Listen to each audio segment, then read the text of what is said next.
بسم اللہ الرحمن الرحیم۔ اب پچھلے ایپیسوڈ میں ہم نے دیکھ لیا ہے کہ اللہ کافروں کو خبردار کر رہے ہیں۔ یہاں پر اللہ آیت 11 میں اللہ کافروں کو یہ سمجھا رہے ہیں کہ وہ دنیا میں ٹریول کریں اور جو پچھلے قوموں کے بلڈنگز اور سٹرکچرز پیچھے رہ گئے ہیں ان پر ذرا غور و فکر کریں، تاکہ ان کو یہ سمجھ آ جائے کہ جو بھی انسان اللہ کا مذاق اڑائے گا آخر میں اس نے اللہ کے پاس لوٹ کے جانا ہی ہے، اور جب وہ جائے گا تو پیچھے اس کے ایسٹس، دولت، یہ تمام چیزیں دنیا میں ہی رہ جائیں گی۔ اب ظاہری بات ہے یہ پیغام صرف کافروں کے لیے نہیں بلکہ مسلمانوں کے لیے بھی ہے، کیونکہ ہم میں سے بہت سے ایسے مسلمان ہیں جو اپنے آپ کو مسلمان کہتے ضرور ہیں لیکن 5 وقت کی نماز نہیں پڑھتے، قرآن کو نہیں پڑھتے اور قرآن اور سنت کو اپنی زندگی میں امپلیمنٹ کرنے کی کوشش بھی نہیں کرتے،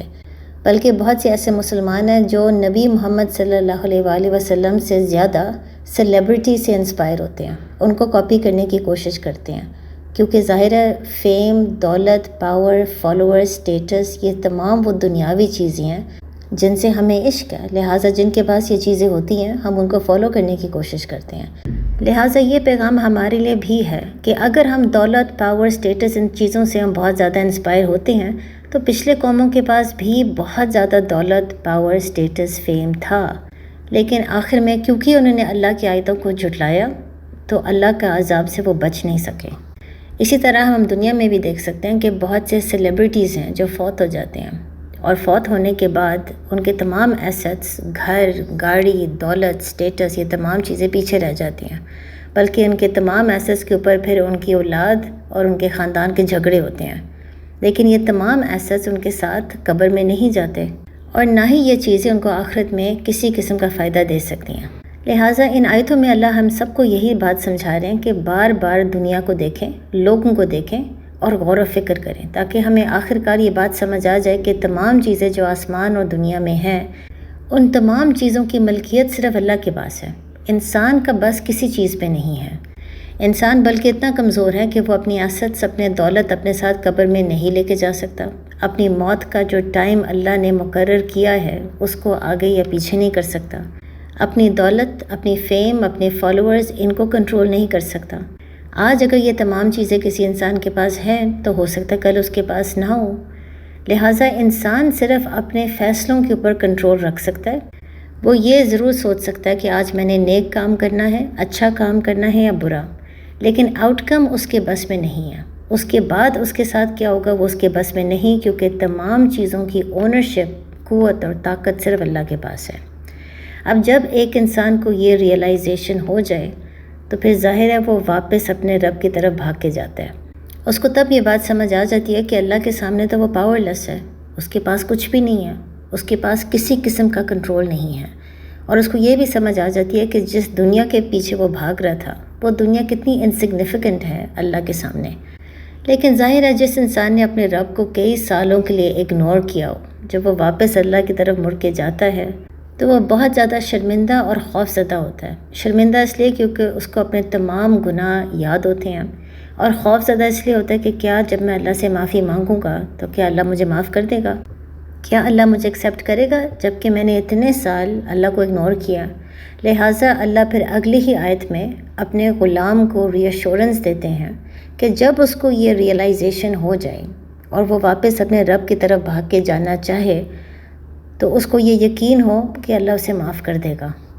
اور وہ اس لیے یقین ہو کیونکہ آیت 12 میں اللہ ہمیں سمجھا رہے ہیں کہ اللہ نے اپنی ذات پر رحمت کو لازم کر لیا ہے، یعنی اللہ کو کسی قسم کے لاز، کسی قسم کے رولز کو فالو کرنے کی ضرورت نہیں، لیکن ایک ایسا لا ہے جو اللہ نے اپنے اوپر لازم کر دیا ہے، اور وہ ہے رحمت، جس کو ہم عموماً کہتے ہیں the law of mercy۔ یعنی اگر کوئی انسان اللہ سے گر گرا کے توبہ کرے اور واقعی اپنے آپ کو چینج کرنے کی کوشش کرے تو اللہ لازماً اسے معاف کر دے گا۔ لیکن ظاہر ہے یہاں پر توبہ کی میننگ کو سمجھنا بہت ضروری ہے، جو اللہ نے سورہ بقرہ، سورہ آل عمران میں بھی ہمیں سمجھایا ہے، اور وہ یہ ہے کہ توبہ سے مراد صرف استغفار نہیں یا معافی مانگنا نہیں،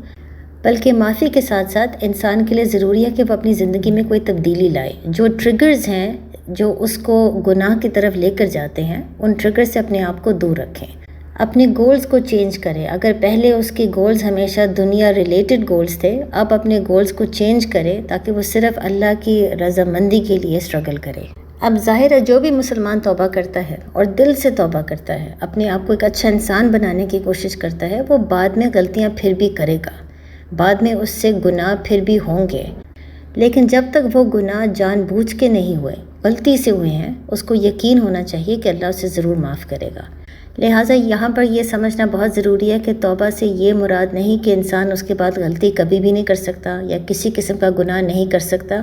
گناہ پھر بھی ہوں گے، غلطیاں پھر بھی ہوں گی، لیکن جب نیت انسان کی صاف ہو تو وہ توبہ پھر بھی قبول کی جاتی ہے۔ اگر اس کی نیت جان بوجھ کے گناہ کی طرف جانے کی تھی، صرف تب اس کی توبہ قبول نہیں ہوگی۔ اب یہ تمام چیزیں ہمیں سمجھانے کے بعد اللہ آیت 13 میں ہمیں یہ بتا رہے ہیں کہ تمام چیزیں اللہ کی ہیں، یہاں تک وہ چیزیں بھی جو رات اور دن میں بستی ہیں۔ اب یہاں پر ہم یہ سوال پوچھ سکتے ہیں کہ اس سے پہلے آیتوں میں اللہ نے ہمیں پہلے سے بتا دیا ہے کہ تمام چیزیں جو آسمان اور دنیا میں ہیں، ان تمام چیزوں کا خالق اللہ ہے اور اللہ کا کنٹرول ان تمام چیزوں پر ہے۔ تو جب یہ اللہ نے ہمیں پہلے سے بتا دیا ہے، اب آ کے ہمیں یہ بتانا کہ جو چیزیں رات اور دن میں بستی ہیں وہ بھی اللہ کی ہیں، اس کی کیا ضرورت تھی؟ ظاہر ہے اگر اللہ ان تمام چیزوں کو اون کرتا ہے جو آسمان اور زمین پہ ہے تو اس میں رات اور دن بھی شامل ہو جاتا ہے، تو اس کا خاص ذکر کرنے کی کیا ضرورت تھی؟ اگر آپ کو یاد ہو، پہلے ایپیسوڈ میں ہم نے اندھیرے اور روشنی کی بات کی تھی کہ اندھیرے اور روشنی سے مراد ہے جو نیک اور برے کام ہم کرتے ہیں، یعنی یہ وہ فیصلے ہیں جن کا خالق ہم ہیں، وہ ہمارے فیصلے ہیں، ان کا خالق اللہ نہیں ہے، لیکن اللہ ان فیصلوں کو فیسیلیٹیٹ ضرور کرتا ہے، یعنی اللہ نے ہمیں اجازت دی ہے کہ ہم خود سے فیصلے کر سکیں، چاہے اچھے ہوں چاہے برے ہوں۔ اور یہی وجہ ہے کہ قیامت کا دن ہونا بہت ضروری ہے۔ جس نے اچھے فیصلے کیے اس کو اجر ضرور ملنا چاہیے، اور جس نے برے فیصلے کیے اس کو سزا ضرور ملنی چاہیے۔ لیکن چاہے ان فیصلوں کا خالق ہم ہیں، اللہ ہر چیز جانتا ہے اور سنتا ہے۔ ہم کیا برے چیزوں کے بارے میں پلان کر رہے ہیں یا کیا اچھے نیک عمل کے بارے میں پلان کر رہے ہیں، وہ تمام چیزیں اللہ جانتا ہے۔ لہٰذا چاہے دن ہو یا رات، ہم جو چیزیں بولتے ہیں، جو ایکشنز ہم لیتے ہیں، جن کے ساتھ ہم بیٹھ کے جو بھی باتیں کرتے ہیں، وہ تمام چیزیں اللہ کے علم میں ہیں، وہ سب کچھ جانتا بھی ہے، سب کچھ سنتا بھی ہے۔ کوئی ایسی چیز نہیں ہے جو اللہ کے علم میں نہ ہو۔ اسی لیے اللہ ہمیں یہ بتا رہے ہیں کہ جو چیزیں دن اور رات میں بھی بستی ہیں، ان تمام چیزوں کا کنٹرول اللہ کے ہاتھ میں ہے۔ اس کا مطلب یہ ہے کہ جب بھی ہم کوئی نیک یا برا عمل کے بارے میں سوچتے ہیں یا کسی کے ساتھ بات کرتے ہیں، کوئی پلان بناتے ہیں، اس وقت وہ برا عمل یا وہ نیک عمل کا خالق ہم ہیں، اور ہمیں اس فیصلے کی اکاؤنٹیبلٹی قیامت کے دن دینی پڑے گی۔ لیکن جو ہم نے فیصلہ کیا، جو ہم نے پلان بنایا، کیا ہم اس کو ایکزیکیوٹ کر سکتے ہیں یا نہیں، وہ ہمارے بس میں نہیں ہے۔ اس کا کنٹرول صرف اللہ کے پاس ہے۔ اور یہی وجہ ہے جب اللہ کہتے ہیں تمام چیزیں جو دن اور رات میں بستی ہیں وہ اللہ کی اونرشپ میں ہیں، وہ اللہ کے کنٹرول میں ہیں۔ یعنی ہم فیصلہ ضرور کر سکتے ہیں، پلان ہم ضرور کر سکتے ہیں، لیکن ہم اس کو ایکزیکیوٹ صرف تبھی کر سکتے ہیں کامیابی سے اگر اللہ چاہے۔ مثلاً اگر ایک انسان کسی اور کو نقصان پہنچانے کی کوشش کرتا ہے، وہ پورا اپنے ذہن میں ایک پلان بھی بنا لیتا ہے، کسی اور سے بات بھی کرتا ہے، اب اس وقت اس نے ایک برا عمل کے بارے میں فیصلہ کیا، اس کو ایکزیکیوٹ کرنے کی کوشش کی، اور کیونکہ وہ اس برے فیصلے کا خالق ہے، اس کو اس فیصلے کی اکاؤنٹیبلٹی قیامت کے دن دینی پڑے گی، اس کو سزا ملے گی۔ لیکن کیا وہ اپنے پلان میں کامیاب ہو سکتا ہے؟ جس انسان کو وہ نقصان پہنچانے کی کوشش کر رہا تھا، کیا اس انسان کو واقعی نقصان پہنچے گا؟ یہ چیزیں اس کے بس میں نہیں۔ یہ صرف تبھی ہوگا اگر اللہ چاہے، کیونکہ جو چیز رات اور دن میں بستی ہے وہ اللہ کی ہے، اس کا کنٹرول اللہ کے ہاتھ میں ہے۔ یہی وجہ ہے کہ مکہ میں اس وقت جب کافر مسلمانوں کو اور نبی محمد صلی اللہ علیہ وآلہ وسلم کو قتل کرنے کی کوشش کر رہے تھے، ان کو نقصان پہنچانے کی کوشش کر رہے تھے، انہوں نے اپنی طرف سے تو ایک پورا پلان بنا لیا تھا، اور اس پلان کی وجہ سے ان کو سزا بھی ملے گی، لیکن وہ نبی کو نقصان نہیں پہنچا سکے کیونکہ اللہ مسلمانوں کی اور نبی کی حفاظت کرنا چاہتے تھے۔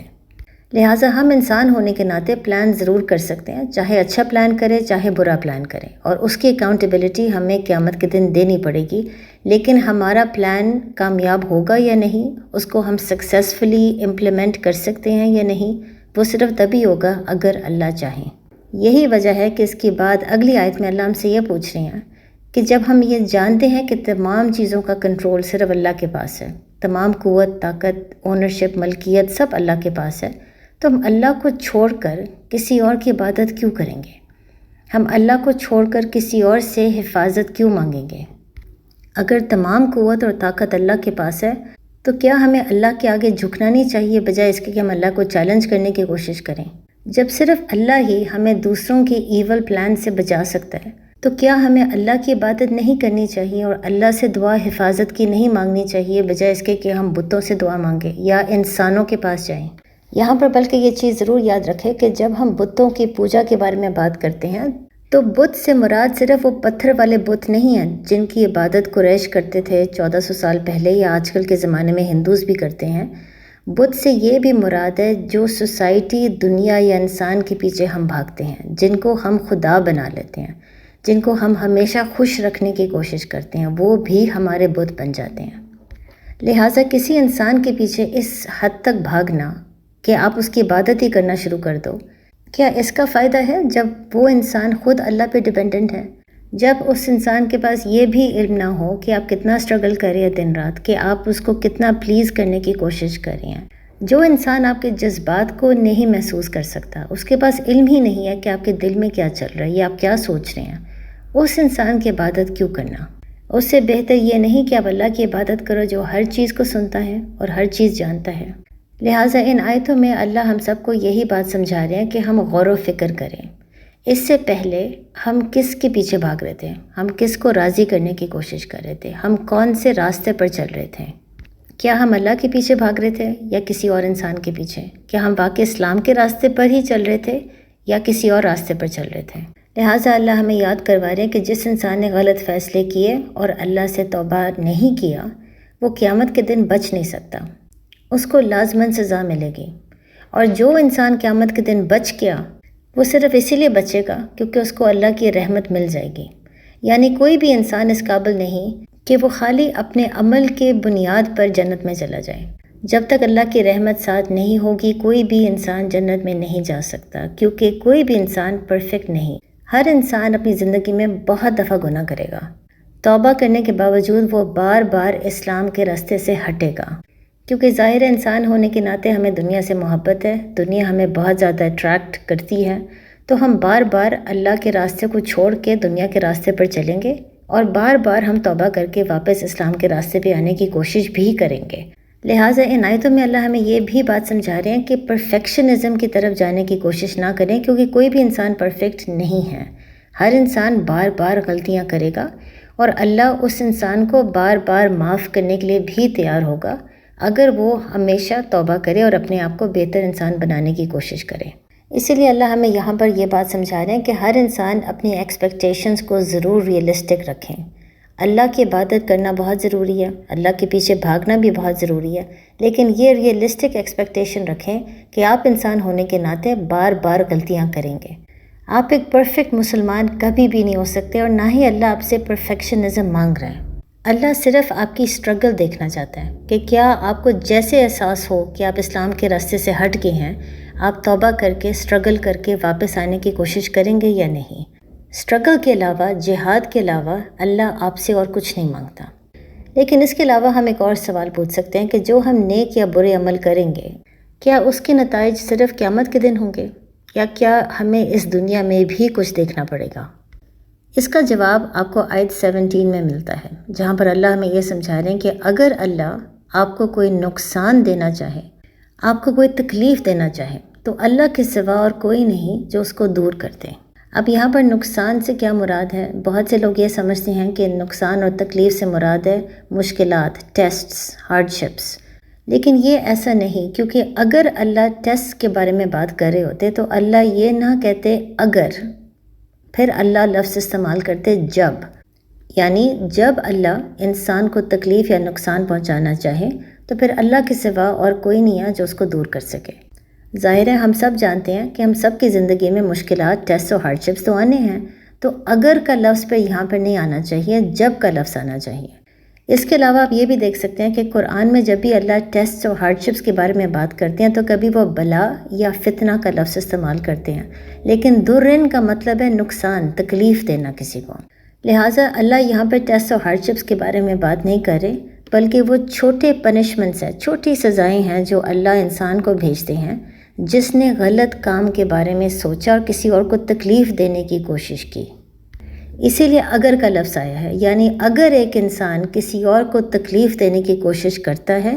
تو اس دنیا میں اللہ اس کو کوئی چھوٹی سزا ضرور دے گا، جس کو ہم کارما کہتے ہیں۔ کوئی ایسی چھوٹی سزا جس کی وجہ سے وہ غور و فکر کرے، اس کی آنکھیں کھلے، اس کو سمجھ آ جائے اپنی غلطی، اور قیامت کے دن سے پہلے وہ توبہ کر کے اپنے آپ کو تبدیل کرنے کی کوشش کرے۔ بلکہ اس کے ساتھ ساتھ جو انسان کسی اور کو تکلیف دینے کی کوشش کرتا ہے، اس کو یہ چھوٹی سزاؤں کے ذریعے اللہ باقی لوگوں کو بھی یہی ہدایت دے رہے ہیں کہ اللہ کی آیتوں کو سیریس لیا جائے۔ ظاہر ہے جب باقی لوگ بھی دیکھیں گے کہ ایک انسان نے کسی اور کو تکلیف دینے کی کوشش کی اور پھر تھوڑی دیر کے بعد اللہ نے خود اس کو تکلیف بھیجی، تو پھر ہر انسان کو اسی ذریعے عبرت حاصل ہوتی ہے کہ اس کا مطلب ہے کہ اللہ کی آیتوں کو سیریس لیا جائے، کیونکہ قرآن میں اللہ نے پہلے سے ہمیں خبردار کر دیا ہے۔ لہٰذا یہ سمجھانے سے اللہ ہمیں یہ بتا رہے ہیں کہ اگر آپ نے کسی کے ساتھ برا کیا، کسی کو نقصان اور تکلیف پہنچانے کی کوشش کی، تو فوراً بھاگ کے اللہ کے پاس واپس آئیں، اللہ کے آگے جھکیں، توبہ کریں، اس سے پہلے کہ اللہ قیامت کے دن آپ کو پکڑ لے، تاکہ اگر اس دنیا میں ہی اللہ نے آپ کو کوئی چھوٹی سی سزا بھیج دیا ہے تو وہ سزا کو ہٹانے والا صرف اللہ ہی ہے۔ پھر اس کے ساتھ اللہ ہمیں یہ بھی اسی آیت میں سمجھاتے ہیں کہ اگر اللہ خیر بھیجنا چاہے، بھلائی بھیجنا چاہے، تو اللہ ہر چیز پر قادر ہے۔ اب یہاں پر ہم دوبارہ پوچھ سکتے ہیں کہ اگر کا لفظ کیوں آیا؟ یہاں پر خیر سے کیا مراد ہے؟ اگر یہاں پر خیر سے مراد ہے دولت، خوشیاں، اولاد، فیم، پیسہ، یہ تمام چیزیں جو دنیا سے ریلیٹڈ ہیں، تو یہ چیزیں تو ہر انسان کو ملتی ہیں، کافروں کو بھی ملتی ہیں، بلکہ ہم سب نے اپنی زندگی میں اچھے دن بھی ایکسپیرینس کیے ہیں اور برے دن بھی ایکسپیرینس کیے ہیں۔ تو اگر یہاں پر خیر سے مراد ہے دنیا ریلیٹڈ چیزیں، تو پھر اللہ نے اگر کا لفظ کیوں، جب کا لفظ استعمال کیوں نہیں کیا؟ کیونکہ یہ تو ہم سب کے ساتھ ہوتا ہے، اچھے دن بھی آتے ہیں، برے دن بھی آتے ہیں۔ یہاں پر اگر کا لفظ استعمال کرنے سے اللہ ہمیں یہ سمجھا رہے ہیں کہ خیر سے مراد دنیا ریلیٹڈ چیزیں نہیں، بلکہ خیر سے مراد ہے حکمت، ہدایت، برکت اور ایک ایسا دل جس میں سکون ہو، کیونکہ یہ ایک ایسی چیز ہے جو اللہ ہر انسان کو نہیں دیتا، یہ صرف اسی انسان کو ملتا ہے جس نے اللہ کی راہ میں جد و جہد کی۔ بلکہ اس کے ساتھ ساتھ آپ یہ بھی دیکھ سکتے ہیں کہ اگر خیر سے مراد دنیا ریلیٹڈ چیزیں ہوتی تو پھر اللہ یہ بھی کہہ سکتے تھے کہ اگر اللہ نے کسی کو خیر یا بھلائی دینی ہوتی تو اس کو ہٹانے والا یا اس کو دور کرنے والا بھی صرف اللہ ہی ہے، کیونکہ ظاہر ہے اللہ ہمیں دنیاوی چیزیں دیتا بھی ہے اور کبھی ہم سے لیتا بھی ہے، لیکن کیونکہ اللہ یہاں پر یہ نہیں کہہ رہے کہ اللہ ہی ہے جو اس بھلائی یا اس خیر کو دور کر سکتا ہے، بلکہ اللہ صرف یہ کہہ رہے ہیں کہ اللہ ہر چیز پر قادر ہے۔ اس سے یہی سمجھ آتی ہے کہ خیر سے مراد دنیا ریلیٹڈ چیزیں نہیں، بلکہ برکت اور حکمت اور ہدایت ہے، کیونکہ یہ ایک ایسی چیزیں ہیں کہ اگر اللہ نے کسی کو دے دی تو اللہ پھر اس انسان سے چھینتا نہیں ہے۔ اگر ایک انسان کے پاس ہدایت اور حکمت آ جائے اور بعد میں وہ ہدایت اور حکمت ختم ہو جائے تو وہ اللہ نے اس سے چھینا نہیں، بلکہ اس نے خود اپنی حرکتوں کی وجہ سے ہدایت اور حکمت اور سکون والا دل ختم کر دیا، یعنی اس نے خود فیصلے کیے ہیں کہ وہ دنیا کے پیچھے بھاگے گا، غلط کام کرے گا، لوگوں کو تکلیف دے گا، تو آہستہ آہستہ وہ حکمت، ہدایت، وہ سکون والا دل ویسے ختم ہو جاتا ہے۔ اللہ اس سے نہیں چھینتا، وہ انسان اپنی حرکتوں کی وجہ سے، دنیا سے محبت کی وجہ سے اپنے آپ سے ہی ہدایت اور سکون چھین لیتا ہے۔ لہٰذا یہاں پر آپ دوبارہ وہ ایک کنیکشن دیکھ سکتے ہیں جو ہم نے پہلی آیت میں کی تھی اندھیرے اور روشنی کے متعلق، کہ نیک فیصلہ کرنا یا برا فیصلہ کرنا انسان کے اوپر ہے۔ اگر وہ کسی کو تکلیف دینا چاہے تو اسی زندگی میں بھی اس کو اللہ تکلیف دے گا تاکہ اس کی آنکھیں کھل جائیں، اور اگر وہ نیک کام کرے گا تو اس کو قیامت کے دن اس کا اجر ضرور ملے گا، لیکن اس کے ساتھ ساتھ اس زندگی میں بھی اللہ اس کو خیر بھیجے گا، اور خیر سے مراد ہے ہدایت، حکمت، برکت اور ایک سکون والا دل۔ السلام علیکم۔